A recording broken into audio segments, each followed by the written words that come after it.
Hey, welcome to SportsBeat Live, Royals edition. I was waiting for the red-clad football players to show up on my screen that Neil Nakahodo drew. Maybe we can work that up for some baseball players in blue for the intro. But hey, we are really excited to bring you SportsBeat Live, talking baseball the way we have done with the Chiefs throughout this season and previous years. And we do it with those who know the Royals best. That is beat writer Lynn Worthy and columnist Sam Mellinger. They're in the house today. We invited Vahe Gregorian to be here, but Vahe had a conflict, so he says. That's so Vahe. So Vahe. Deep. But that's right. So great to have you, Lynn and Sam. And for those of us who have watched, for those of you that have watched the Chiefs Sports Beat Live, you know the drill. We run this show on your questions and comments, and we get to as many of them as we can. And of course, where we are on the calendar, it is time for questions and comments when it comes to baseball and spring training, because yesterday, pitchers and catchers reported, and spring training in Surprise, Arizona is underway for the Royals. So, gentlemen, I thought we would start with just a sort of a quick look back on what the Royals did in the offseason and go from there. If you took the final lineup from the 2020, the last game of 2020, and when we project what the opening day lineup for 2021 is for the Royals, not a ton of changes, not like a wholesale change, less than half of the roster, but some significant changes. Lynn, let's just go through the big ones here. And I'll run down on the final day of the 2020 season. You had Salvador Perez at catcher, Hunter Dozier at first, Nicky Lopez at second. Mondesi was at shortstop, Michael Franco, the third baseman, Alex Gordon in left, Bubba Starling in center, and Whit Merrifield in right with Jorge Soler, the DH. How many new faces are we going to see in the lineup projected for opening day 2021? Well, you're looking at probably four new, not new faces necessarily, because Dozier will still be in there, but four people in new places at least. Because you'll have most likely Carlos Santana will be your starting first baseman. Hunter Dozier will start at third base. Andrew Benintendi in left field, and Michael A. Taylor in center field. So, I mean, that's 4 out of 9.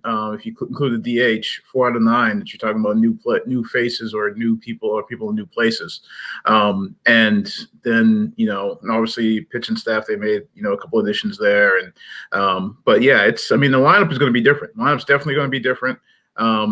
Whether or not it's going to be better, I mean, I think right now on paper it looks better, and right now in spring training everybody's better.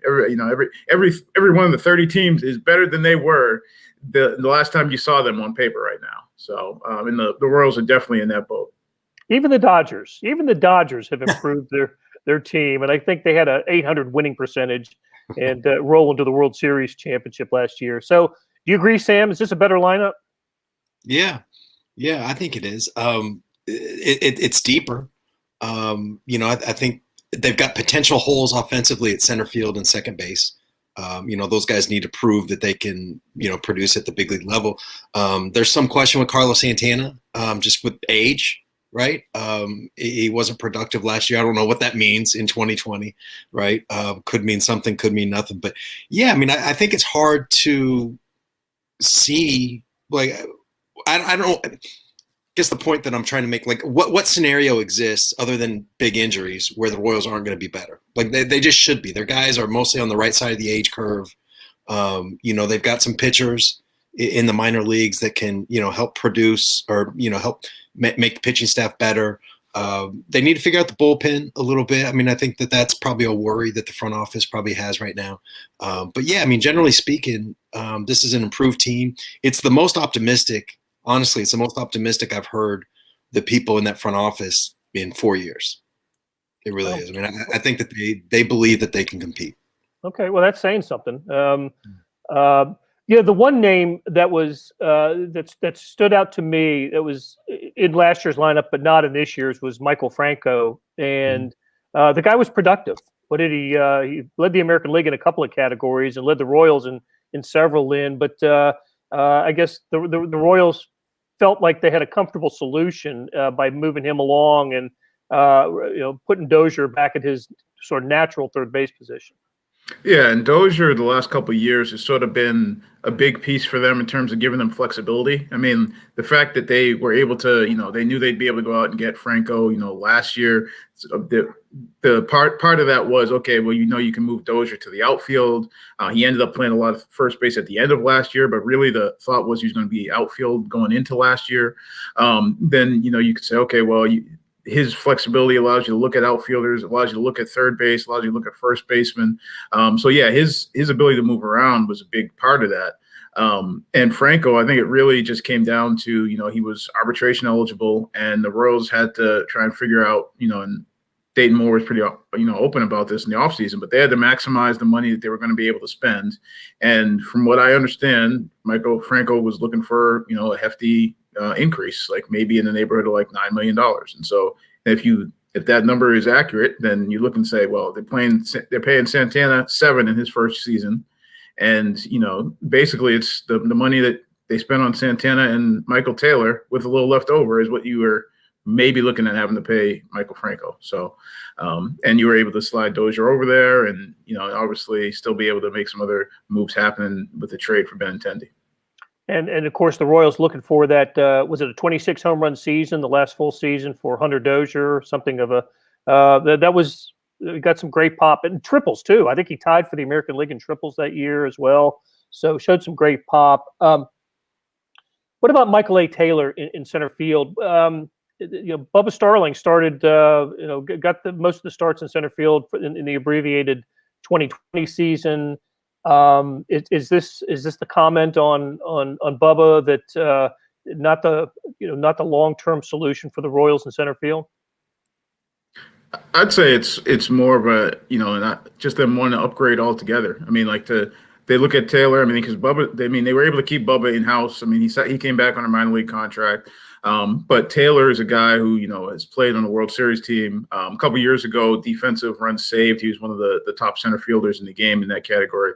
And then his power potential. I mean, a guy who's hit, 17 to 19 home runs, I think a couple years in the big leagues, is something that, you haven't seen from Bubba. So I think that the defense, the potential for power, and the fact that they think there's still more upside there, I mean, that remains to be seen. Again, this is still spring training time. So, everybody's – there's the sky's the limit for everybody, and everybody's going to make improvements and make big strides right now.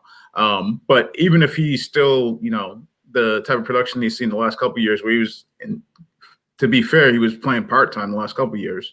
But if you still have that production, you figure you're going to get defense out of him. The lineup should be deeper, so that shouldn't be such a big deal for, maybe if he's not making the sort of strides you want offensively. Gotcha. Okay, Sam alluded to it a while ago. The bullpen and pitching. Mike Minor, of course, was the big offseason acquisition for the Royals, and re-signing Greg Holland. Look, this was the pitching staff, especially the bullpen, took big strides last year. Again, a 60-game season, and make of that what you will. But it was an upgraded bullpen a year ago. Of course, Trevor Rosenthal was part of that for the first half of the season. He gets traded to the Padres, and of course, and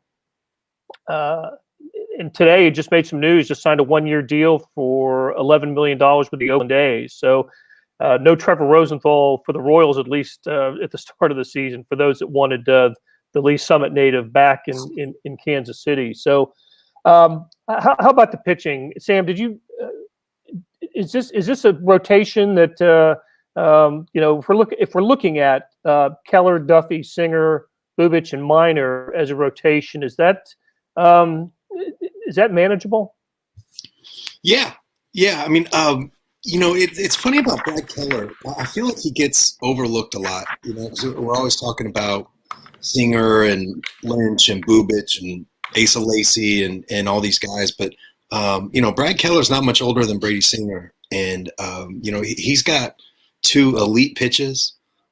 He's shown repeatability and consistency and all those things. I mean, what a find! Just a Rule 5 guy. Just a great find, and they're finally. I mean, just overall though, they're finally at a spot where they've got some depth. Like, I think even last year when those guys, the younger guys, aren't quite ready, it's like they might be okay now, but one injury is going to wreck it. There wasn't much margin for error, and I'm not saying the Royals are the Dodgers or whatever with pitching depth, but they've got some guys that you can dream on. They've got some guys that you expect to have consistent, solid, competitive, big league production. They're going the right direction there. I do think though, like with the bullpen, 2019 season, that bullpen was a wreck, right? I mean, that was in a lot of ways. I think that the relievers, the bullpen just ruined that season. It just everything got out of rhythm, and it was just and they made huge strides. But I do think that, and I think this is a worry internally of just that 60 games, like you just said, Blair. Like being a relief pitcher, having a bullpen over 60 is a lot different than 162. And, guys are up and down. That's a volatile spot on a baseball roster. So I wouldn't be surprised if they're still looking, if they still sign, another reliever or two just to get some more depth there. And I think I would maybe push back a little bit on that group that you named, because I think 5 guys is not going to be anywhere near enough in the year coming off of a pandemic, especially when 2 of them are rookies who pitched. I think Singer was like 65 innings and Bubic was 50 last year. Like that's so everybody wants to, or at least I shouldn't say everybody, but I know the loud folks on social media want to push like Duffy to the bullpen and Junis to the bullpen. Well, the fact of the matter is the innings that you're going to need this year, you need those guys to pitch innings. I mean, in Junis's best place may eventually be in the bullpen, but if you look at the last couple of years, the guy who's giving you the most innings actually wasn't Duffy; it was Junis as a starter in the rotation, because Duffy had some injury issues. Now he's put up the most innings, in his career as far as he's pitched the furthest into a season of any of the other guys. But you're going to need these guys to give you innings, because you can't rely on Brady Singer threw 65 innings last year and he's going to throw 200 this year. That's just not going to happen.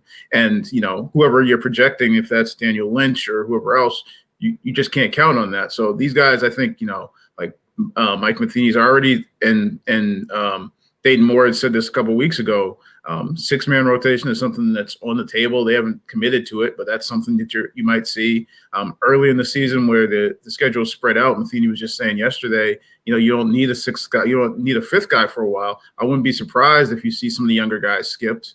And we're months away from that right now, but still, this idea that, people are sort of in a rush to put those guys into the rotation full time is like, yeah, this will be the year where we get to see more of them. But to think that they're going to go a full season is something that I think people need to be careful about assuming. And even Keller, everything Sam said was right. And obviously he's, for a young guy, he's done a lot. But we also got to remember he's had one full season in the rotation, which was 2019, and they shut him down at the end of that season. So, the idea that people think the starting rotation is sort of like, okay, we know what's going to be there. It's like, no, you don't. And that puts more pressure on the bullpen. So you just need a lot of pitching.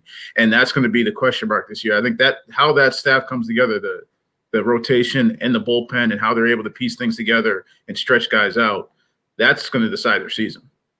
Yeah, they generally feel like, and everybody's in the same boat on this, right, of the jump from 60 to 162. But the Royals, I think, are stressed more than most with that, just because of the age profiles and things like that. They generally feel like most of those guys, or a lot of them, had sort of the equivalent of 140, 150 innings maybe of work just from spring to through the fall. But you can't tell me, or you can't tell anybody, that those 140 innings are big league innings. Right, like it's a lot different throwing an inning, at Yankee Stadium or against those just a freakish White Sox lineup. That's a lot different than doing it at T-Bone Stadium, sort of in a glorified extended spring. So they've got some real worries there, because one of the things about that group of pitchers, they haven't had any setbacks really. just the performance, injuries, like everything has been, and it never goes like this, but everything has been, pretty steady and optimistic. And, that's going to be stressed in a way that it hasn't yet, because there's, this is set up for a lot of injuries, not just to the Royals, but the other 29 as well. That's a big worry throughout the game of just how to manage that. And that's where guys, like people say, well, Mike Minor, is that a big ad? And to me, at least the innings and the experience is a big ad. You got a guy who's gone 200 innings. I mean, you need that, and especially this year, because there's, he early in the season when they're skipping guys, they're going to be looking at guys like Minor and definitely say, hey, you guys go every, fifth day, fourth day, whatever it is, because we can't push that on these other guys. And everything that I've seen and I've heard so far is Minor's going to be one of those guys who says, hey, let's go. I mean, you need that. That is important. So for everybody who's sort of like, well, is that a big signing? I'm like, well, I think because of where you're at with your young pitchers, it is big. Lynn, I want to go back to something you said a moment ago, words that have never been uttered on a SportsBeat Live. Everything Sam said is right. I never heard that. That's will clip it. That's right. And you also called them the loud folks on social media. I love that.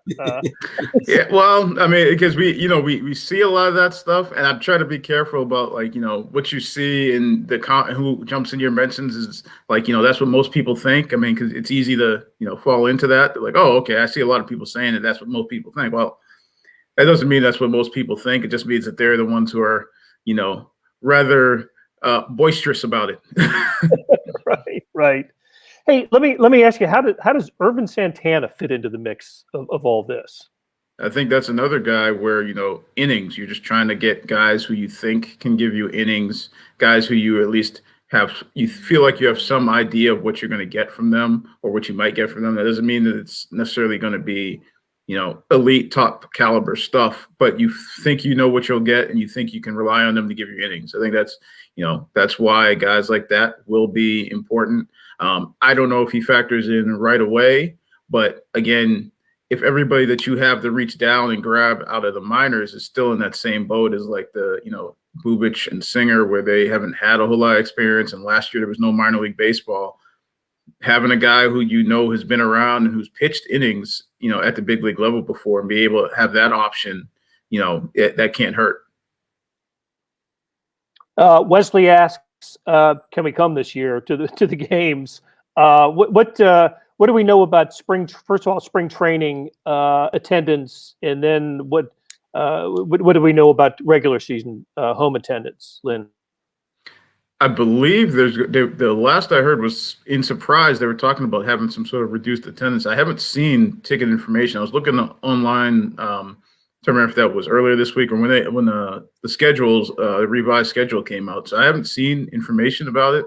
I know the thought was that there was going to be some sort of reduced ability to be in the ballpark. So they're not going to be full houses, but there's going to be some folks out there. I think Arizona and we know in Arizona they had people at some football games for NFL. I think there's others that they didn't.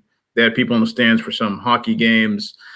So I believe there'll be some reduced amount. And then in Kansas City, they're still working on that. But I know the thought was that it would be something similar to what you saw with the Chiefs, where, are like 20, 22%, something like that, which I think the number that the Royals were probably looking at was somewhere between 6,000, 7,000, and then in pods of, 2, 4, 6, something like that. But that, I don't believe that's official yet. I think that's what they wanted to do. And that looks like what they'll likely be able to do based off of what the Chiefs did. But I think that was still to be, set in stone. And also my understanding was that the, season ticket holders were going to be the first ones up. I'm not sure how that exactly is all going to get divvied up, but yeah, that was what they were looking at. Weren't the Royals, you guys, weren't they one of the teams that were really eager to get fans back in last year? They were trying to figure out a way to get fans into Kauffman Stadium at least the last month of the season. Yeah, they wanted to. They were open about that. John Sherman talked about that. They all talked about that, and I think they were really disappointed that they couldn't. I mean, you need local officials in the commissioner's office, to make that happen. And I don't think the commissioner's office that was just never a thing. So I don't think it ever got to the local officials. Yeah, I think the Chiefs season had already started when the Royals were still continuing in September, and the Chiefs were putting 13,000 at Arrowhead, Yeah. and there were no fans allowed in Kauffman Stadium. So we'll see. Fingers crossed. We certainly hope that that's going to be the case this year. And just as an aside, I know the Big 12 tournament that's coming up in a few short weeks here at T-Mobile Center haven't announced any kind of attendance or ticket sales yet. So we're still waiting on that to happen. So, okay, Doug asks, what needs to happen for the Royals to finish above 500? I've seen a couple of projections. Lynn, maybe you can remind us what we've seen projection-wise for the Royals. I've seen a couple of them. USA Today's had one. Fangraphs maybe had the Royals in the 70s somewhere, I think. Yeah, I know the Pacoda the Pacoda projections had them at 71 and 91, and I believe that was like a day before Benintendi trade. And I'm trying to remember the Fangraphs one that I have in my head. I think was a playoff projection, like their chances of making the playoffs. It wasn't a record, so like that. Like I think there was a 10%. They had them projected playoffs. I think that's the number that I remember. I don't remember record, but I think everybody's had them. I think the Pacoda ones. What stuck out to that about me was that I think that win percentage was roughly what they were at last year with the 60-game season, and just sort of stretched out over 162. I think that was in that ballpark, as at least win percentage is what the Pacoda rankings were. But to me, again, it's going to come down to, I think the lineup will be better, as we've talked about, but the pitching, and not just for them, but for everybody, the just the uncertainty about pitching, how you're going to be able to use it, who's going to be able to stay healthy, if you're going to be on your 10th starting pitcher. Last year, and it's easy to forget now, but last year in the shortened season, and just with COVID, they didn't have a rotation to start off the season. That wasn't guys injured. That was just COVID. You started off the season. Singer pitched the second game of the season. I think Mike Montgomery made that one start and didn't get through, I don't think, 3 innings because he was pitching hurt. You had openers, in the first week, and the first 10 games of the season, it was like, who's pitching today? So that's going to be a big question for the Royals and for everybody this year. Yeah, look, Sam, the AL Central, didn't win a playoff series last year in the expanded playoffs, and yet, right now, I see the Tigers as the one team that the Royals should clearly be better than, but White Sox, that lineup is formidable. Twins, I don't see them, reverting a whole lot. And then I think the Indians take a step back, but I don't know how big a step back. And all 3 of those teams made the playoffs last year. So we can look at the AL Central and say maybe there's not a 90 victory team in the Central, but there are good teams in the division. Yeah, it's part of, we didn't really talk about this at the time. Didn't matter, but like the Royals were in the right division when, the first time, like from 2013 to 2015, that was the right division to make a rise, and they're in the wrong division now. They really are. It doesn't take a lot of imagination to look at what the Royals have both in the big leagues and the minor leagues, and just, I can see how that would work. If Bobby Witt becomes a star, Asa Lace, in addition to the guys that have been in Kansas City already, long term, like this looks like a thing that could work. But then you start comparing them to the Twins, or the White Sox. There was a guy who's made his living in business for decades, or made his living in baseball for decades, that last year told me that White Sox are the most talented team he's ever seen. Wow. And yeah, and imagine they traded Fernando Tatis too. Like I just can't imagine the talent that's been through there. So yeah, it's a struggle. It's a struggle in that division. I keep thinking about like the scenario that seems, I'm not gonna say likely, but I can see happening this year with the Royals is that they play pretty well for 2 months, 3 months, 4 months, whatever. They've got talent, a lot of energy. They play pretty well, and then it starts to fade. Some of the stuff that we talked about already with the pitching, guys playing 162 for the first time in their lives.